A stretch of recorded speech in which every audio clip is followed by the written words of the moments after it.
You're listening to Left at the Valley 2.0.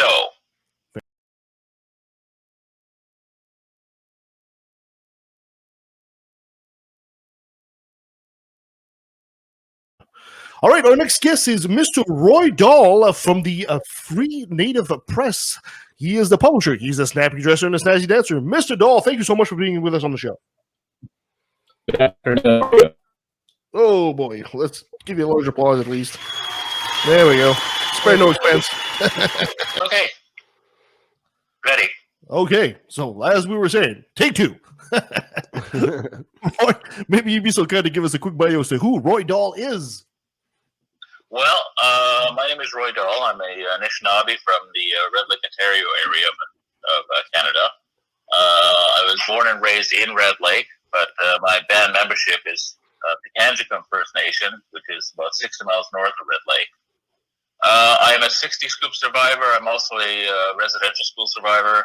I was educated at the University of Western Ontario, and I've been in the Northwest Territories for the last 31 years, predominantly as a journalist, although I have spent some time working in the mines and doing other in a few other jobs. Wow, there's so much we can ask about your life and all that. On this show in the past few weeks and months, we've been putting a big spotlight on everything that's been going on with the residential school horrors in Canada, which I call Canada's shame. But before we get into all that, because like you said, you're a survivor of residential school yourself and the 60s scoop. Brent, you'll recall that we've talked about this before, the 60s scoop. Maybe you'd be so kind to give us a bit of an insight as to what you guys do at the Native Press, Free Native Press. Well, Native Press, let's backtrack a bit. I'll provide you with a bit of history. It started off as the communications branch of the Dene Nation way back in 1971. When, after the white paper came out in 1969, that was when the government of the Liberal government under Pierre Trudeau wanted to eliminate the Indian Act, and he wanted to essentially assimilate Indigenous people into the mainstream of Canada. The Indigenous people here in the Northwest Territories got together and they decided to create the Dene Nation. And at that time, it was called the Indian Brotherhood of the Northwest Territories. At that time, they created a communications branch and they called it the Native Press. And they published the first monthly and then weekly newspaper, or bi-weekly newspaper, I should say. And it ran like that for several years. Quite a number of years, actually. And it gained a really good reputation for photography and insightful journalism. And it won several major awards with the Alberta Newspaper Association, as well as the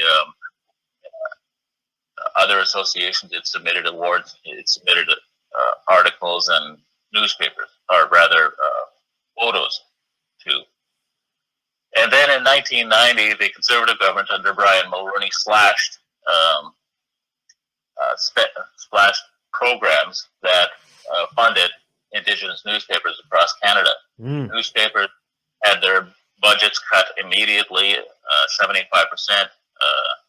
Native radio stations and TV operations, albeit small TV operations, had their budgets slashed 25%. And so that was immediate. And so the Native Press at that time had to review its mandate. It had to review how it wanted to best serve its audience, which was the Northwest Territories. And what they did at that time, they decided to go after more mainstream advertising. And then they changed the name from the Native Press to the Press Independent. And they survived for another 2 years before finally the operation ceased. So there were like two or three attempts since those years, since 1993, where people have tried to publish the Native Press, but they were not successful. And a few years ago, we discovered that the name Native Press had actually been secured by an individual in 1993 after the budget cuts and after the newspaper ceased operation. And he was kind of unwilling to let it go because he said it had historical value. It should stay in the North, and I agreed with him. Yeah, it should stay in the North. But it should be Indigenous owned. Mm. So we negotiated a deal, and I secured the name 5 years ago. And my son Zachary encouraged me to relaunch the Native Press. We were at the Shoppers Drug Mart getting a prescription filled, and I went to see what he was up to, and he was standing in front of the magazine stand, and he was looking at them, and I was curious about what he was looking at, and I said, what are you doing? He said, what do you see when you look at the magazines? And I said, I see all kinds of magazines. I see magazines about fitness. I see humor magazines, and I let him know what I was looking at. He said, you know what I see? And I said, what? He said, I don't see us. In other words, he didn't see a representation of Indigenous people on that entire news rack of about 40 or 50 or 60 magazines. He didn't see one representation of Indigenous people. So that's when he encouraged me to relaunch the Native Press. So we secured the name, we set up the business plan, and in January 2017, we printed off our first run of 1,000 newspapers. We had 4 or 5 runs after that, and then we went to a predominantly online model where we just repost news and submit our own entries, because the print model wasn't working and it wasn't very cost beneficial. So hence we are still online. We still exist as a business entity, but we are predominantly online, and people can find us on Facebook, and we repost articles and we repost opinions, and we're still busy. We still dabble in the news, and last year, rather I should say in December of last year, we launched a radio station, nativepressradio.com, and we've gained a bit of a following since then. So yeah, we're still present, and we are still active, and we still repost the news that's of interest and beneficial to our audience. No, I'm really curious about this nativepressradio.com as well, because this is, of course, right up our alley. It's like, wow. I'm glad. I'm also glad to see that, and I'm hoping. Maybe I'm assuming here, but I'm hoping that it's this Native Press is actually very well received in your area. Well, we've been fairly. Yeah, we have been fairly well received. People still recognize that, it's still around. Mm-hmm. And the thing that I said right from the beginning, when Zachary and I formed a partnership to reestablish the Native Press, is that A, it can never have government funding. B, it can never have a bank loan. And C, it can never have organizational funding, which means it must be privately owned. That way, it is beyond the purview of anybody who sort of looks at us and says, I don't like that editorial you wrote, or I don't like that article you submitted, or, I don't like the way you're doing this, so I'm going to cut your funding. Mm. We want to avoid 1990 altogether. So, and the other thing I told Zachary is that the name Native Press must be Indigenous owned, and it must stay in the North. So with those 3 conditions, we launched the Native Press, and we've been true to ourselves, at least, about the future of the Native Press. You guys might be one of the last bastions of true journalism without having to answer to pretty much anybody out there ever. I mean, really, this kind of unchains you guys to actually do and print about anything that's really worth printing instead of having to answer to, like you said, the money. Yeah, well, it's an expensive venture to own a traditional newspaper these days, because the costs are just so overwhelming. For instance, to run 1,000 newspapers here in the Northwest Territories costs $1,700, and so to cover that cost, you have to run a full-page ad of about $200. or $2,000 rather. And a lot of businesses aren't willing to ante up for that. So then you're having to nickel and dime down to like the quarter page or the eighth page or even 1/16th page. You're having to nickel and dime, and people, generally speaking, aren't when they look at social media and they say, well, I can get my message out for nothing, and why should I pay $2,000 to get a full page ad out? So that's the economics of it all, and we found that really oppressive, and we went through a lot of money in those early days to try and get the native press out, and we still have publications from those days sitting here because we couldn't find people to distribute it, because they were sort of saying, well, we have Facebook, we have all these different social medias, Instagram, Twitter, and we can get the same message out using those as opposed to publishing in your newspaper. So here we are, having to rely on this model.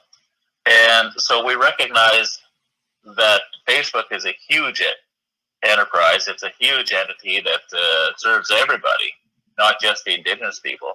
But we decided to, launch our own social media. We've recently launched ourbook.ca, and so we're hoping that will sort of help fill in the void where people are getting frustrated and tired of Facebook. So, yeah, we're having to evolve. We're having to change. Do you feel that sometimes I watch other publications, more independent publications, that only appeal to a segment of the population? For example, you'll have like what they call the paprika here, and which appeals to the Indo-Canadian population. They talk about Indo-Canadian businesses. It almost feels xenophobic.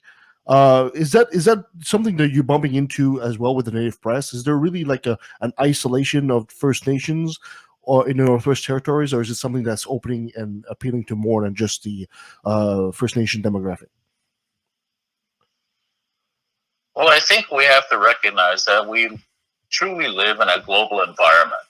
And for Indigenous people, we have to get the message out, not just to our neighbors here in the Northwest Territories, but also to the rest of Canada and to the globe. And we have to use the tools that are available to be able to do that, to use the social media, to use the broadcast mechanisms that are available. For instance, I set up a native press radio on essentially a dime, practically, when you consider all the possible expenses. And we're in the process of looking at possibly setting up an internet TV network as well. So, I mean, the possibilities for communication are just so phenomenal. And as my old history teacher would say, it's mind-boggling what's possible. I'm glad to hear that. Now let's go dig in a bit deeper, because here on the left of the valley, we've held on to that story about the horrors of the residential schools in Canada, and it's a story we don't want to let go. We don't want this story to die, because I think it's an incredibly important story, and it needs to be told and retold until this is completely healed. What do you guys feel? How do you guys feel about this entire story at the native press there? How are you guys tackling that? Well, let's put it this way. It's going to be several generations before anybody can even consider themselves healed from all of this. Because when you examine the history of Canada, essentially, it's not just the history of Canada, but the history of colonization. Essentially, this is the residential school, the 60s scoop, the day school settlements, everything, the reservations, the reserves that were in Canada. It was all kitten part to the initial question that quote-unquote explorers asked themselves, how do we solve the Indian problem? I mean, they arrived on our shores and they saw all these pesky little individuals running about, and they said, well, we want this land, we want the resource, and we want everything that they have for ourselves, but how do we get rid of them?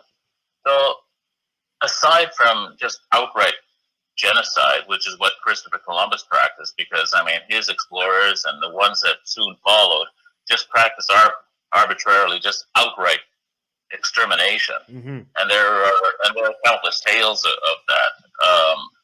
I recall reading one account of a sailor who was on the, I think he was on the second or third Christopher Columbus voyage to the islands, and he described his shame in having to help his bosses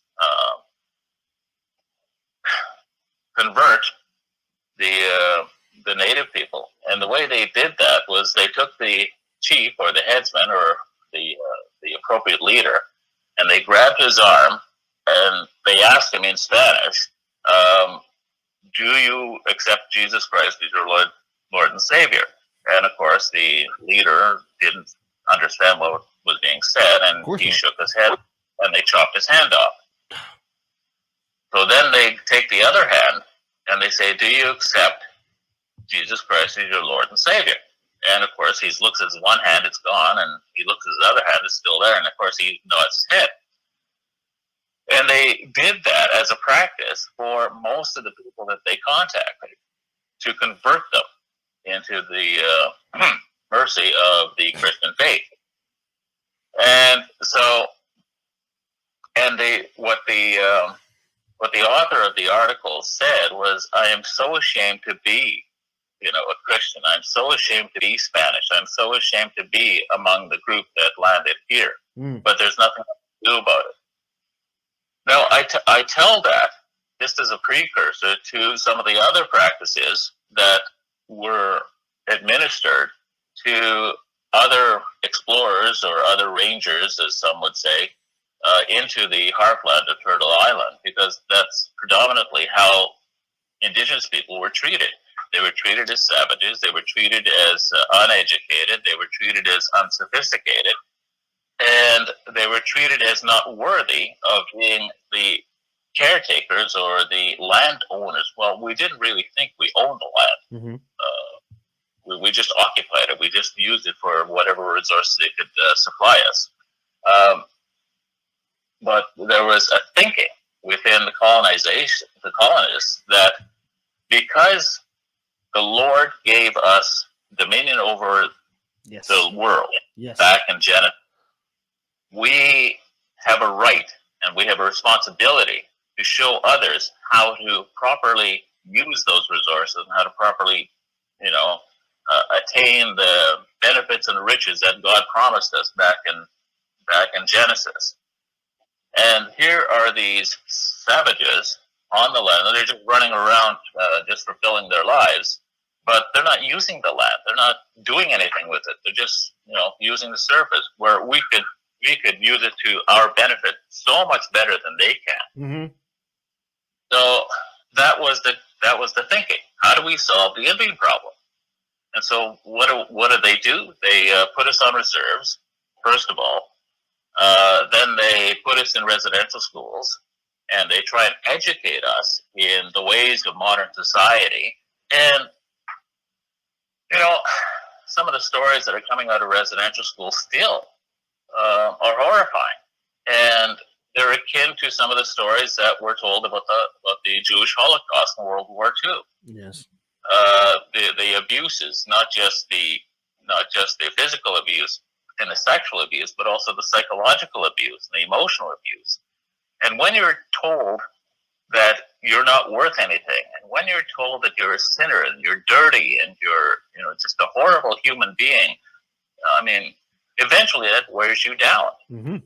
And that's how they tried to solve it, by beating the Indianness out of us. So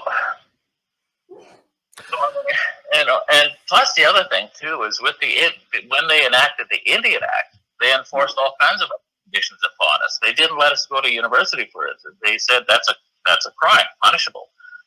You couldn't go to a public school. They had to go to the residential school. If a parent let their child go to a residential school or let their child go to a public school, they could be imprisoned. They could be fined. So there was no mercy, essentially. And you couldn't become a doctor. You couldn't become a lawyer. You couldn't become an engineer. You couldn't gather to discuss your political rights or discuss the possibility of, growing out of this horrible situation. You couldn't have your potlatches and your drum dances and your powwows. You couldn't hold them. And they were your connection to the Creator. They were your connection to the land. They were your connection to the Spirit.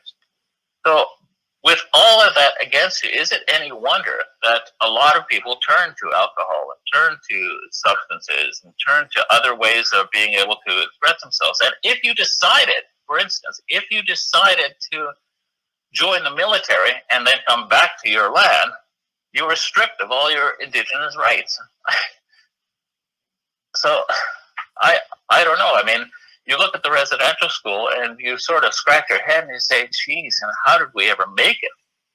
Because is it just a numbers question? I mean, is it the fact that we sent 1,000 kids to a school and only 10 came back and, you know, they're doing okay? Is it a numbers game? I don't know. But I look at those grave sites, and a lot of those situations, the churches that ran those schools wanted to cover it up. They wanted this, and I suspect that there was a lot of alteration in the figures. They might have turned around and initially said, well, we've received 930 kids, but hey, 52 died, but let's just only say 10 died. Mm. And of course, they just bury them in these plots that are around the school or whatever. We'll never know who those kids are. That's the sad part. No, that is. It's beyond sad. We might be able to create a connection through possible DNA examination, although I suspect that some of the DNA is deteriorated. But we'll never know who exactly those kids are. But they are just a representation of everything that went horribly, horribly wrong for us. You know, whenever we talk about the residential school issue, there's always a segment of the population, usually on the conservative side of the alley, that basically minimizes the thing. I mean, when you look at residential schools, you know, on paper, let's say you're a complete stranger, you come into the history of residential schools, the idea of integrating the First Nation population into the European mindset, because of course at the time they saw it as superior, almost makes sense. And today the conservative will basically say, yeah, you know, we kind of fucked up, but our intentions were good. How do First Nations see that? Do they see it as, from the get-go, it was perpetrated to really eliminate us as a people, or was there an actual attempt? You feel that there was an actual attempt to integrate First Nations into the European mindset? Well, what does that integration mean? I mean, it means getting rid of your culture. It means getting rid of your language. It means getting rid of any connection you have to the past. That's what the integration means. It means getting rid of the Indian, and that's what they wanted. They didn't want those connections to the past. They didn't want the people coming out of residential schools to still say it, to be able to say, you know, I'm still Anishinaabe, I'm still Cree, I'm still Dene. They didn't want that. They wanted people to come out of those residential schools saying, I am a Canadian, and that was it. You know, I mean, there would have been no hyphenation in there, that like a Native American or Chinese American or Chinese Canadian. There would have been no hyphenation. They wanted people coming out of those residential schools saying, "I'm a Canadian and I will follow all the rules that Canada sets down before me. And so I will be a good little Indian, or I'll be a good little Canadian." So that's what they wanted. And so if I were to set up a school right now and say to your children, you're going to come in here and you're going to do exactly what you're told, regardless of what, and you're going to put up with whatever shit that I put you through, and you're going to leave here a nice, good little person because, and you're going to follow all my rules in life. Regardless of what I did to your kids, how would you feel? Would you feel offended? Would you feel hurt? Would you feel angry? So it's the same thing. I come into your house and I tell you, you can only go into the bedroom and you have to stay there. And you need my permission to leave that bedroom. Okay? Now I now own all the rest of your house. But you have to stay in your bedroom, even though you've been there for 20 or 30 or 40 years or however long you've been there. You have to stay in your bedroom. And there can only be 2 people in there. And if you have a baby, you have to have my permission to have the baby. And they can't learn anything. And and we will call you whatever we want. And by the way, you can't go to the bathroom until we tell you to go to the bathroom. If I were to go to your house and impose all those rules, what would you feel? Oh yeah, there's no doubt about it. It'd be outrage and Well, rebellion. I think that's what Canada has to understand. I think that's what we have to. The message still has to come out that these are the conditions that were imposed on us, and yes, we're survived, but we're still angry about it. We're still hurt. We're still upset. We're still annoyed. Do First Nation people feel that the church has a? I mean, it seems to me that I hate to say this, but it almost seems like the church is almost getting away with it. I mean, right now people are angry at the government. They're looking to the government to do things, but we're not demanding a lot of accountability from the churches. Even the Catholic Church, especially, has not even apologized at this point. You feel it would have been different for residential school survivors if the government itself had run those schools instead of the churches? Or do you think the result would have been the same? I think the results would have been the same because, again, I say it's because it was all an answer to that question: how do we solve the Indian problem? I mean, and I've said this for many years that there's going to be a government at some point in the future that's going to say to Native people, "That's it. There's going to be no more. We've given you your reserves. We've given you your rights. We've given you compensation. We've apologized. We've done all of this for you, and now you are a minority like everybody else." And it's going to come to that point. It's probably in the next 2 or 3 generations, but there will be a government that will say that to us. And when they do, there will be weeping and wailing and gnashing of teeth, and we will be reduced to a minority. And of course, as everybody has told me so far, that minority rights are not recognized as strongly as Indigenous rights are. Yeah, everything has been done in steps towards that. You had the Indian Act. You had the we didn't get the right to vote until 1960, and all of a sudden we got that in 1960 after much campaigning. We weren't recognized as people until 1960, essentially, as persons. And, the Trudeau tried the white paper, and Harper apologized for the residential schools. We've had the day school settlement. We've had the 60 scoop settlement. And everything has been step by step by step until we get to that point where the government says, we've done everything we can for you. So,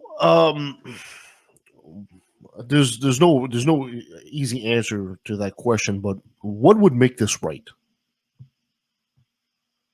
Which make it right? What would it make it right for? What would the Canadian government, Caucasians, the people as a whole, have to do to make it right, and for reconciliation for our two people, I guess, to merge as one at this point? Okay. Ante up to the table. Not just tell us, oh, I'm sorry, but ante up to the table. We have reserves that are still boiled water advisories. There's 600 reserves, and probably about 10% of them, or 15% even, are on boiled water advisories, which means they can't even go to the lake or a river nearby and get a pail of water to drink it without worrying about their safety. Help us solve that problem. We have houses that are trying to accommodate 20 people on our reserves. Help us solve that problem. We have education opportunities that are slipping by us because the opportunities are too expensive for us to send for kids from our reserve to the universities and colleges. So help us solve that problem. Give us the tools, as they say, and we will do the job. But Canada is not giving us the tools. And when we see a Liberal government ante up to the table with 3 Syrian refugees who were tortured in a Syrian prison, and they see somebody like Omar Khadr, who is subjected to all sorts of situations in Guantanamo Bay for crimes he had allegedly committed during the Afghan war. Mm-hmm. You know, and they ante up to the table and they give them each $10 million. And so Native Canadians, we have to justify ourselves all the time. So why should we have to justify ourselves all the time and have to beg and, you know, for $10,000 for a day school settlement, or basically justify every single thing we did and do because of the situations that were caused upon us? So why should we have to justify ourselves? If you're willing to ante up to Omar Khadr for $10.5 million, why can't you give each residential school survivor at least $250,000? And since we're not worrying about cost right now, and since we're throwing open the treasury, why not just say to Indigenous people, well, look, we're going to do everything we can. We don't care what the cost is, but we're going to justify everything to you. So we're going to say, okay, you went to residential school for 10 years, we're going to give you $1 million. There you go. There's all your suffering. There's all your pain. Now, we're going to send your kids to university. We're going to send your kids to college free, regardless. No discussion about cost or anything. We're going to build houses on your reserves and your remote communities. We're going to help ease your health issues. We're going to provide programs for you to help your population. We're going to... Canada has to own the responsibility and ante up to the table and say, here we go. This will help everything, and let's move on from this. Mm-hmm. Yeah, I sure hope this day happens and happens soon. Do you feel there was somebody that mentioned the residential school discovering Kamloops was a bit Canada's George Floyd moment? Do you feel that the wind is changing in that sense?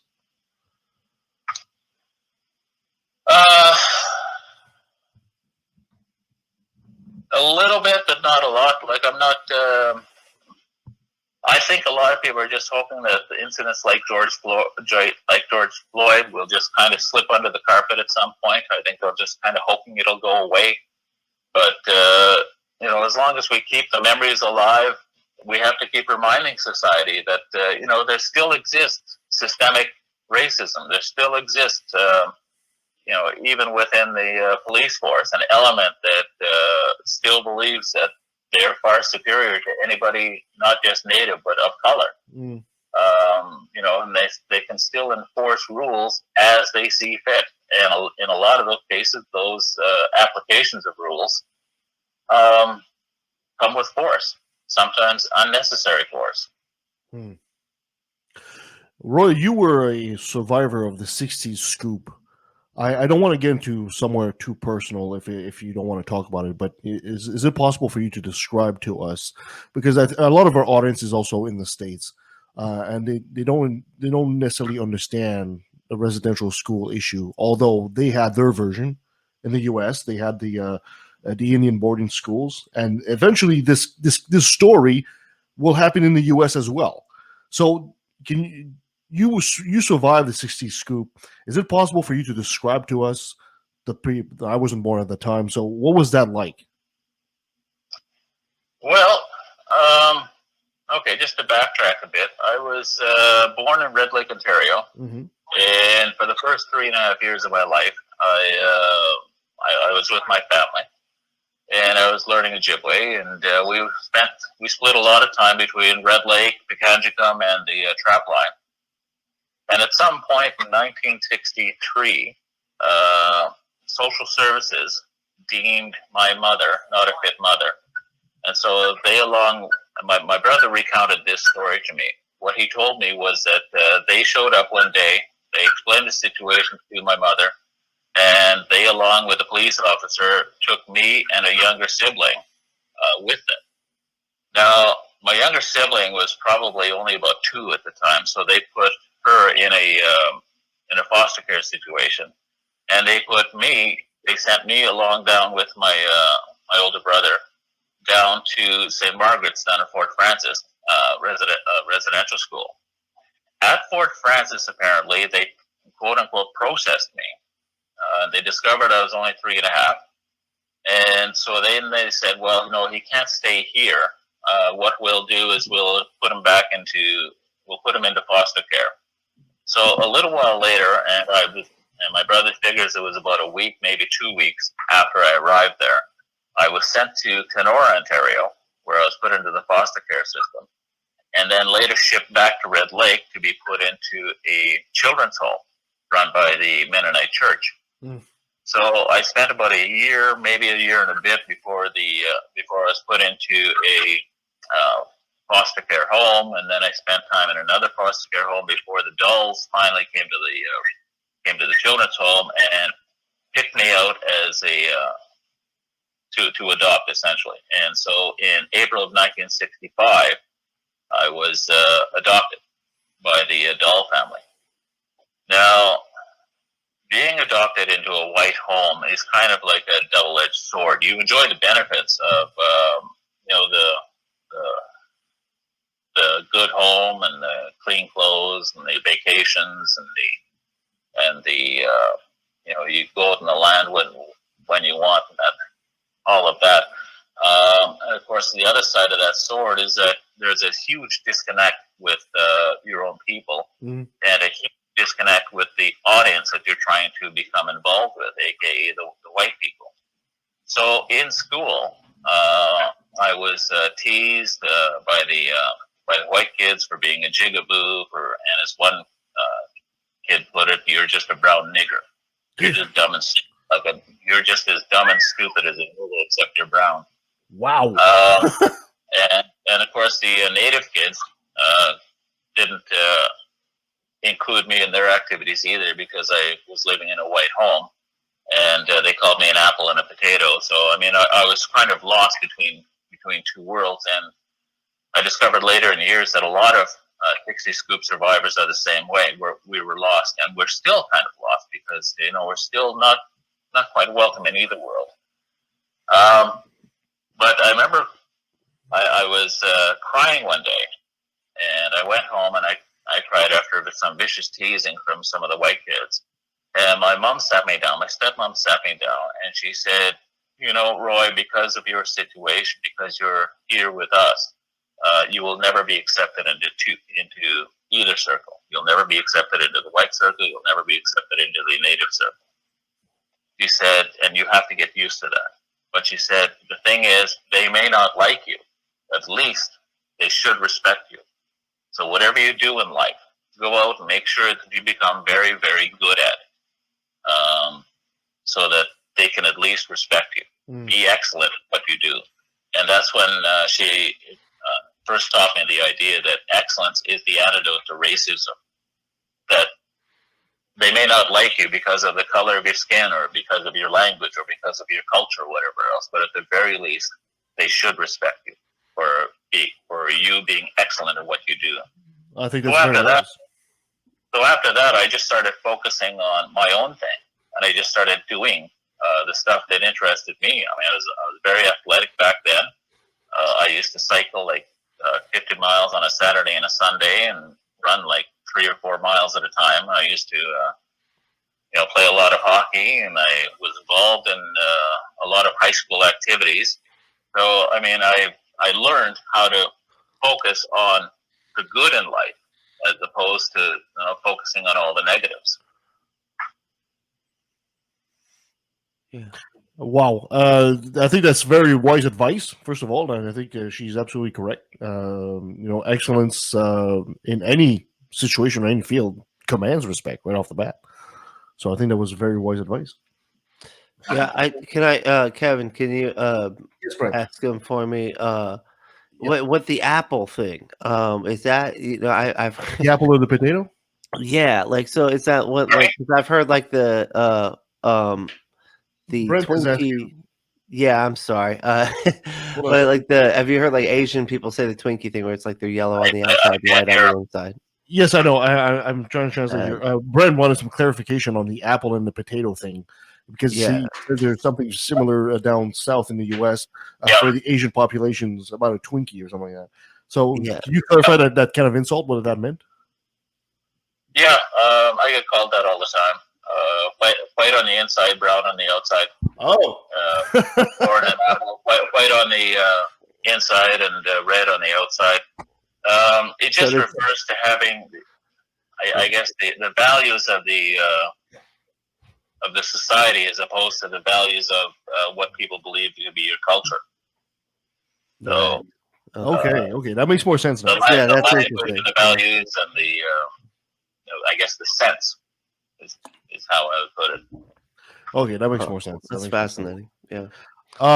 Roy, when you're looking at younger generations of First Nations, and they're learning this history, they've kind of had to live with the ramifications of not being involved themselves, but they've kind of had the ripple effect of the residential schools. How are the new generations of First Nations taking this? I think a lot of them are hurt. I think a lot of them are still angry that their parents and their grandparents went through that. Mm-hmm. But I think also that there's a sense of understanding when they look at their parents and grandparents and they see how they struggle with their experiences through alcohol and through drugs, and they sort of there's a bit of they're asking themselves, okay, if I had gone through that, how would I be dealing with that now? So I think there's a lot of that going on. But slowly, I think they're understanding that, this must never happen again, and it will not ever happen again to us or our children or our grandchildren. Fantastic. Roy, if you had a magic wand in your hand right now and you can magic something into reality and to solve this situation, what do you think would need to happen? Whether on the Canadian government side or you said come to the table, but what do you think would need to settle this once and for all, so this can just be put in the past and never again this kind of situation happen? I don't know. Like I said, I think Canada has to ante up to the table, not just apologize. Mm-hmm. I think they have to start committing resources to it all. And I think there have to be more situations where people understand what we went through. I participated in several blanket exercises, and I'm not sure if you're familiar with the blanket exercises, but what it's intended to do is to introduce an audience to essentially what we went through as Indigenous people, from contact to where we are at the end. And part of the blanket exercise is there's a series of blankets set on a big floor, and as different historical events are introduced into the exercise, a lot of parts of the blankets are taken away, so that by the end of the exercise, let's say there's an audience of 30 people, only about 7 or 8 are standing on small little pieces of the blanket. And a lot of people have told me after their experience in the blanket exercise, and some have told me that in tears, that they never understood what we went through as Indigenous people. They never knew the history. They never knew the history of contact and what the different leaders were trying to impose, because John A. Macdonald wanted us to get out of the way, essentially, of Western expansion. So how did he do that? He got rid of the buffalo. He got rid of our dependence on the land. He put us on reserves. He sent us to residential school. And that's his history, because he wanted Western expansion. He wanted he had a vision of Canada, but it didn't include us. Mm-hmm. And that's what we want. We want inclusion. We want to be able to say, we are part of, this great nation of Canada, but we want to do it on our own terms. We want to be able to say, this is us. This is who we are. This is who we were, and let's move forward together. That's what we want. We want inclusion, but we want to do it on our own terms. And I think that's a fantastic way to end that. Thank you so much, Roy. Thank you so much for being on the show. Really, really appreciate that. If people want to find out more about you and what you're doing with Native Press, where can they find you? Well, they can email me at rdahl.yk@gmail.com. Perfect. And if they want to find out more about the Native Press? nativepress17@gmail.com. Awesome. Roy, make sure to send that to me. I will put that in the notes of the show. Roy, thank you so much for being on the show, man. I really, really appreciate that. But before I let you go, I got to have you say, hi, this is Roy Dahl of Native Press, and I took a left at the Valley. Sorry, you want me to say what? Hi, this is Roy Dahl of the Native Press, and I took a left at the Valley. Hi, this is Roy Dahl of the Native Press, and I took a left at the Valley. Fantastic. Perfect.